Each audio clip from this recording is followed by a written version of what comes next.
Hello বন্ধুরা, আমি অঙ্কিতা। আর এখন তোমাদের সাথে যে রেসিপিটা শেয়ার করব সেটা হচ্ছে সাউথ ইন্ডিয়ার একটা ভীষণ পপুলার হেলদি টেস্টি রেসিপি, যেটার নাম হচ্ছে আপ্পাম। তোমরা হয়তো অনেকেই বানিয়ে থাকো। তার জন্য প্রথমেই আমি নিয়ে নিলাম 1 বাটি মতো সুজি। আর ওই সুজির বাটিরই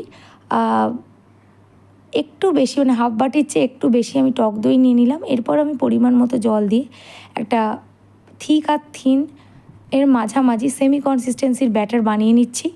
জল বেশি দিয়ে দেবে না, সেক্ষেত্রে পাতলা হয়ে যেতে পারে। আবার সুজি যে জলটা ঠিক পরিমাণে দিতে হবে, কারণ সুজি যেহেতু ফুলে যায় সেক্ষেত্রে জলটা টেনে নেবে। এই যে অল্প অল্প করে মিশিয়ে দেখবে। আর আমি যেহেতু ডিনারে বানিয়েছিলাম তাই বেশি বানিয়েছিলাম, তোমরা যদি টিফিনে বানাও বা তোমাদের লোক সংখ্যা বুঝে বানিও, কারণ সুজি ফুলে যায়, প্লাস আমরা ইনো দিয়ে ফার্মেন্ট করবো, সেক্ষেত্রে বেশি হয়ে যেতে পারে। তারপরে আমি একটা ভেজিটেবিল চপারের মধ্যে বেশ কিছু ভেজিটেবল কেটে নিয়েছি। গাজর ছিল, বিনস ছিল, পেঁয়াজ, টমেটো, কাঁচা লঙ্কা, ক্যাপসিকাম, ধনেপাতা। সেটাকে কুচিয়েও আমি ওর মধ্যে অ্যাড করে দিলাম ব্যাটারটার মধ্যে, দেখতেই পাচ্ছ। তারপর আমি ব্যাটারটাকে 10 মিনিট রেখে দিয়েছিলাম। তারপর ওর মধ্যে একটা তড়কা দেবো, তার মধ্যে কারি পাতা, আমার কাছে রাই ছিল না তাই সর্ষে দিয়েছিলাম কালো, একটু হিং, তোমরা চাইলে একটু গোটা জিরে আর জুলিয়ান করে কেটে রাখা আদাও দিতে পারো। আমি একদম অথেন্টিক সাউথ ইন্ডিয়ান স্টাইলে বানাচ্ছি বলে ওসব আর কিছু দিইনি। এবার ওটাও মিশিয়ে নিয়ে আমি আরও 10 মিনিট রাখবো। আর পরিমাণ মতো লবণ আর চিনিও আমি মিশিয়ে দিয়েছিলাম। তো তারপরে আমি যেটা দেবো সেটা হচ্ছে ইনো দিয়ে ফার্মেন্ট করে নেওয়ার পর সঙ্গে সঙ্গেই কিন্তু ওই জিনিসগুলোকে বানিয়ে নিতে হবে, কারণ বেশিক্ষণ রেখে দেওয়াটা ঠিক হবে না যে কোনো ধরনের ফার্মেন্টেশনের জিনিস মেশানোর পর। এবার দেখতেই পাচ্ছ আমি এই যে নিয়ে নিয়েছি। আর এটা সম্পর্কে বলি, আপ্পাম মেকারটা আমি 5 বছর আগে অ্যামাজন থেকে নিয়েছিলাম। এর মধ্যে আমি গুলি অমলেট, চিতই পিঠা, আরও অনেক কিছু বানিয়ে ফেলেছি, কিন্তু আজ অবধি আমার আর গতকাল রাত অবধি, অ্যাকচুয়ালি আমার রাতের আগে অবধি আমার আর এটা তৈরি করা হয়নি। আমার বন্ধু প্রিয়াঙ্কা, ও কলেজে আনতো টিফিনে, আন্টি ভীষণ ভালো বানাতেন ওর মা, তখন থেকে আমি এটা বানাবো বলে ঠিক করেছিলাম। তারপরে কিনেও ছিলাম, কিন্তু আর বানানো হয়নি। এই যে দিয়ে দিলাম, আমি না প্রথমে ব্যাটারটা একটু বেশি করে ওই ডাবু হাতে তুলে দিয়েছিলাম, এবং যেহেতু এটা ফুলে যাবে সেই জন্য দেখতেই পাচ্ছ যে শেপটা ঠিকঠাক আসেনি। এবং পরের ব্যাচটায় আমি অল্প অল্প করে দিয়েছি, তোমরা একদম অল্প করে দেবে।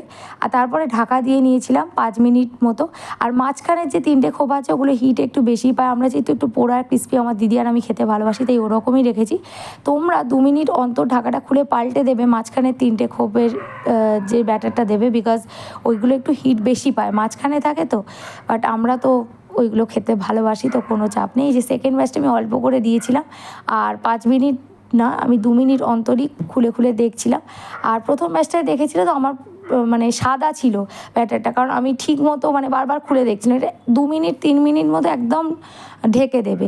আর মিডিয়াম টু লো ফ্লেমে রাখবে, হ্যাঁ, নাহলে পুড়ে যেতে পারে। লোই রাখতে পারো, তারপরে আবার ওপর থেকে অয়েল গ্রিস করতে পারো। আমি সেটা আর করিনি, কারণ পাশ থেকে একটু একটু তেল আমি চামচ দিয়েই 1 চামচ নিয়ে ওটাকেই সবগুলোতে একটু একটু করে দিয়ে দিয়েছিলাম। তোমরা চাইলে ওটা নাও দিতে পারো, আবার কেউ চাইলে অয়েল ব্রাশও করে দিতে পারো ওপর থেকে আবার। তো এরকমভাবে আমার 3.5 ব্যাচ হয়েছিল, কারণ আমি একটু বেশিই করেছিলাম। আর আমি টমেটো কেচাপ দিয়ে খেয়েছিলাম। তোমরা চাইলে অবশ্যই এটাকে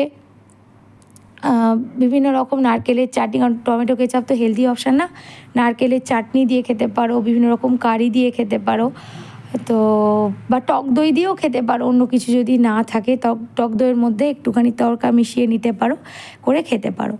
এই যে দেখতে পাচ্ছ। আর আমি এই যে রেসিপিগুলো শেয়ার করছি, আরও এরকম হেলদি রেসিপি তোমাদের সাথে শেয়ার করার চেষ্টা করব। এটা তো আমার মায়ের ভীষণ ভালো লেগেছিলো, আর যেহেতু এটা সুজি বা রাভা দেওয়া আছে সেই জন্য মা তো খেতেই পারে, ডায়াবেটিক পেশেন্ট হওয়া সত্ত্বেও। আমার হাজব্যান্ড যেহেতু বহুদিন চাকরি সূত্রে এবং পড়াশোনা সূত্রে সাউথ ইন্ডিয়াতে থাকতো, তো ও বলতো যে অঙ্কিতা, ওদের কোনো রোগ নেই, একটাই রোগ আছে, সেটা হচ্ছে ডায়াবেটিস। যেহেতু ওরা বেশিটা চালের জিনিস খায়, এই সঙ্গম আর তামিল সাহিত্যে দেখা যায় যে সাউথ ইন্ডিয়ার মানুষরা এগুলো খায়, মানে চালের জিনিসটা বেশি প্রেফার করে। ওরা একটা তামিলনাড়ুতে পোঙ্গাল ভাত বলে বানায়, ওটাও আমি নিশ্চয়ই বানিয়ে কোনো দিন দেখাবো, তোমাদের রেসিপিটা শেয়ার করব। ওটাও খুব হেলদি, কিন্তু ডায়াবেটিক পেশেন্টদের জন্য একটু সমস্যা তো আছে অবশ্যই, বাট বাকিরা তো খেতেই পারে। তো যখন পর্তুগিজ আর ডাচরা এলো 16th সেঞ্চুরিতে, তখন আগে না ওরা টডি বলে একটা জিনিস দিয়ে সমস্ত কিছু ফার্মেন্ট করতো, যেটা একটা পাম ওয়াইন বা আমরা বাংলায় তাড়ি বলি। ওদের বিখ্যাত একটা অ্যালকোহলিক বেভারেজ। মামুনি যখন মানিপালে ভর্তি ছিলেন তখন যে যমুনা রঙ্গনাথন বলে একজন নার্সের সাথে আমার আলাপ হয়েছিল। ও বলে যে ওদের প্রাচীনকালে এটা হতো, ওরা এখনও ওটা একটা অ্যালকোহলিক বেভারেজ হিসাবে কেরালায় ইউজ করে। টোডি নাম তার, ইতিহাস থেকে এটা জানা যায়, এবং ওরা তো ইউজ করেই এখনও।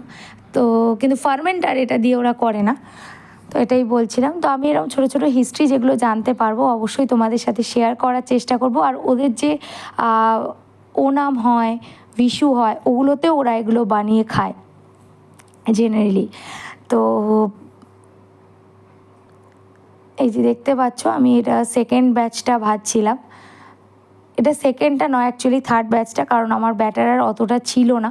তো সেক্ষেত্রে হয়েছিল, আর অল্প একটুখানি ছিল, ওটা আমি আর একটা ব্যাচে, ওটার আর আমি ভিডিও ক্লিপ তুলিনি। এই যে সব কটা বানিয়ে নিয়েছিলাম, কি অসাধারণ দেখতে লাগছিল।